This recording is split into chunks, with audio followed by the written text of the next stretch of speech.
I've played in finals, I've taken game winners, but this night felt different.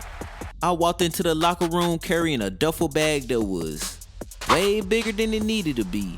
Somebody looked at it and said, "Yo, what's in the bag?" I said, "Nothing," because if I told the truth, they'd think I lost my mind. See, for the first time in my career, nobody told my feet what they were allowed to wear. No restrictions, no reminders, no logo staring back at me. And when you wear the same shoe your whole career, freedom doesn't whisper, it gets loud. I unzipped the bag just enough to check, shoes stacked everywhere. This wasn't a choice, this was a buffet. I sat down, stood up, sat back down. I kept asking myself, what if I don't feel like me in these? What if the shot goes in but the vibes are off? At this point, it was too late to explain anything. So I told myself I'd keep it simple. One pair, one game. And that only lasted one possession. So first, I started with the Air Jordan 1. The shoe that doesn't come with cushioning, just expectations.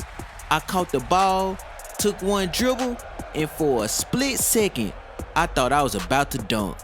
Like, really dunk. In my head, I was floating like it was 88.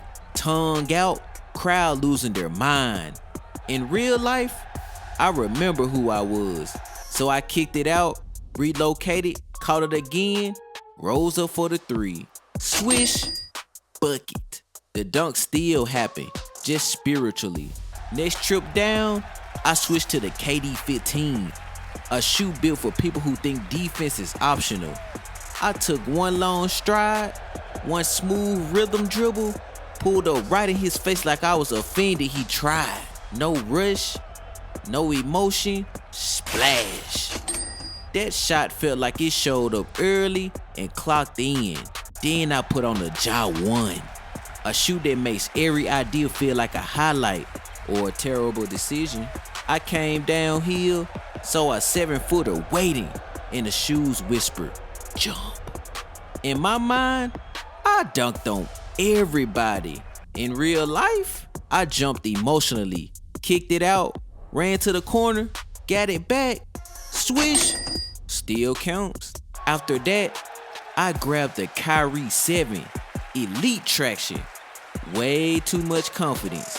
I dribbled left, crossed right, added an extra move nobody asked for, then another one just because. I stepped back like the defense owed me space. High arc, net snapped, bucket. I immediately trusted myself too much. When the game got quiet, I reached back into the bag for the Kobe 6. No jokes, no wasted movement. I ran off a screen, relocated without saying a word. Caught it already squared. Fadeaway jumper, clean swish. Night night, that was good enough. True Black Curry mumble mentality. By now, my teammate looked at me and said, "Bro, did you change shoes again?" I said, "Nah," because who would believe me if I told them I changed my shoes after every made bucket? By the end of the night, I had 60 points, 14 assists, and 13 rebounds. And we all know what comes after a historical night like that in the NBA. The drug test. But don't worry, I'm clean as a whistle. Shoes aren't illegal, drugs are. Say no to drugs, kids. I spent my whole career proving it wasn't the shoes. Turns out, it still isn't.